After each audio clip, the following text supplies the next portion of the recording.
Bonjour à tous, aujourd'hui nous allons voir comment simuler un lancer de dés avec le tableur. Donc le tableur, moi j'ai choisi LibreOffice, LibreOffice qui est un logiciel qui est libre de droit et qui est téléchargeable gratuitement. Chez vous, vous pouvez l'installer. Alors me voici dans le tableur, j'ai créé donc deux parties. La première partie où je vais mettre les lancers de dés et la deuxième partie où je vais remplir les valeurs dans un tableau pour voir le nombre d'apparitions de chacune des faces. Alors on va d'abord compléter donc la partie de gauche, on va faire la simulation d'un dé et on va utiliser une fonction sur LibreOffice qui s'appelle aléa entre bornes. Donc aléa, donc aléatoire, entre bornes, entre deux nombres. Donc une formule commence toujours par égal. Alors on va écrire aléa point entre point borne et on va ouvrir donc une parenthèse et on va dire entre quoi et quoi on veut, minimum, maximum. Donc minimum entre 1, point virgule, 6. Je ferme ma parenthèse et ça me met donc 6. Pour mon premier tirage, j'ai obtenu un 6. On va essayer de faire ça plusieurs fois. Le but c'est de le faire plusieurs fois. Donc je vais prendre la formule que j'ai déjà écrite et je vais l'étirer vers la droite en prenant le petit carré pour répéter plusieurs fois. Donc voilà l'étirage que j'ai et je vais même étirer vers le bas pour en avoir plusieurs. Voilà. Donc les valeurs changent bien évidemment parce que j'ai refait un tirage aléatoire. Alors, ce qu'on va faire, c'est qu'on va essayer de, au lieu de compter à la main le nombre d'apparitions de chacune des faces, même si là il n'y en a que 10, ça va être quelque chose d'assez simple, mais l'objectif de l'activité, c'est qu'il y en ait un peu pas loin de 10 000. Donc, on va demander au tableur de compter les valeurs. Alors, on va essayer de compter le nombre d'apparitions du 1. Donc, on va écrire donc une formule et on va utiliser la formule qui s'appelle nombre si dans LibreOffice, qui va nous permettre de calculer le nombre de 1 dans le tableau. Alors, une formule commence toujours par égal, et je vais écrire donc nombre, donc NB, point, si, avec une condition. Donc, il nous demande deux choses. La plage, donc c'est-à-dire on va lui sélectionner tout le tableau où on veut chercher les valeurs. Donc, je vais les sélectionner. Donc, je vais sélectionner donc la première colonne, la première cellule qui est en B3 jusqu'à F4. Donc, je sélectionne B3, F4. Mais comme je vous ai dit tout à l'heure, le but c'est d'avoir beaucoup plus de valeurs. Donc, au lieu d'écrire F4, la ligne F, 4, je vais descendre jusqu'à 5000, ça nous laissera de la marge. Donc B3F 5000, point virgule, et je vais rechercher le 1.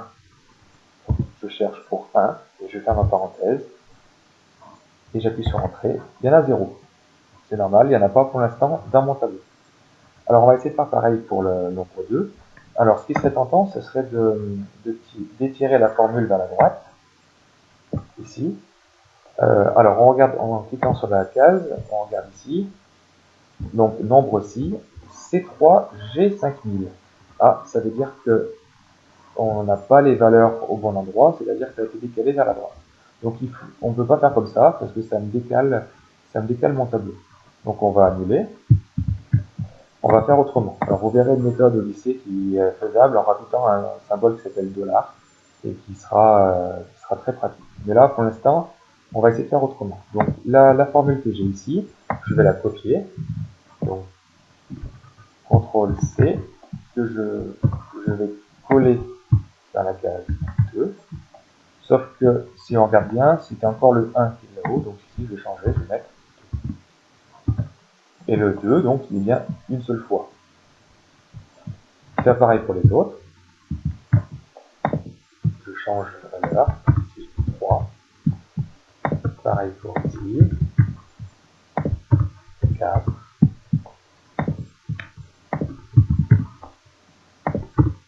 Je vais rechercher les 5. Les 5, il n'y en a pas. Et je fais pareil pour les 6. Voilà. Alors ce que je vais faire, c'est que je vais faire afficher le total.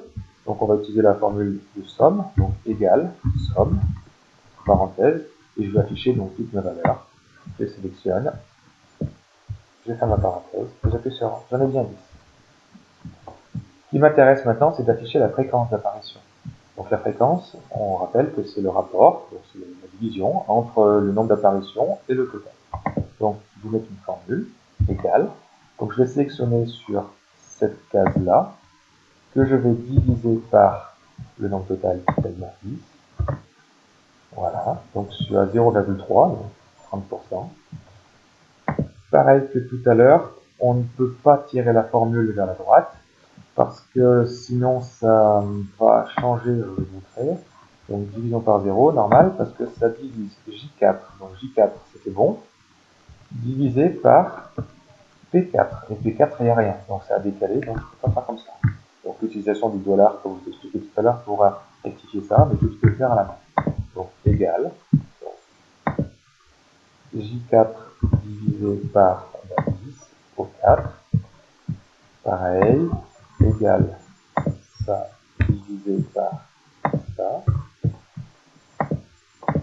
égale ça divisé par ça,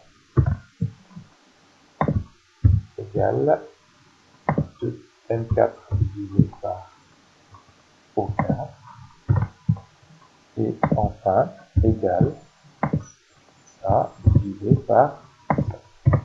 On peut faire le total. Le total qu'on peut faire, c'est la somme de toutes les fréquences. Ça fait bien 1. Alors, ça a changé les valeurs, mais c'est pas grave, c'est un autre tirage. Alors, ce qu'on va faire, c'est qu'on va afficher beaucoup plus de valeurs, parce que ici, on ne remarque pas grand-chose. Et pour faire marquer quelque chose, il faut qu'on ait beaucoup plus de valeurs. Donc, je vais étirer ma formule beaucoup plus bas. Donc, je vais afficher ici une centaine de valeurs. Voilà pour 100 valeurs. On a des fréquences qui commencent à faire des choses intéressantes, mais ça ne me suffit pas, donc il faut que j'ai beaucoup plus de valeurs. Alors, je descends. Et je vais rajouter donc plein de valeurs. Hop. Alors ça va demander un certain temps à LibreOffice de faire le calcul. Donc on a la barre qui est en train de charger. Et on va voir un petit peu ce qui se passe. Je vais peut-être aller un peu loin.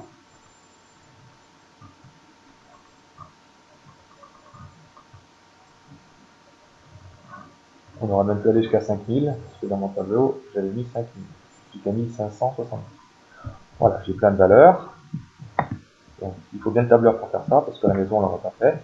Et on commence à remarquer un petit peu des choses.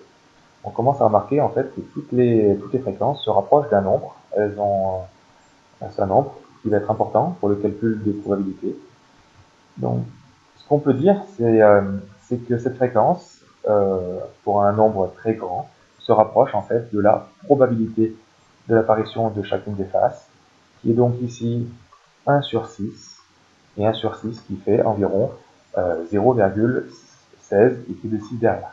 Donc, en théorie, avec un nombre très grand de lancers, donc toutes les fréquences devraient se rapprocher de 0,16 et 6 derrière.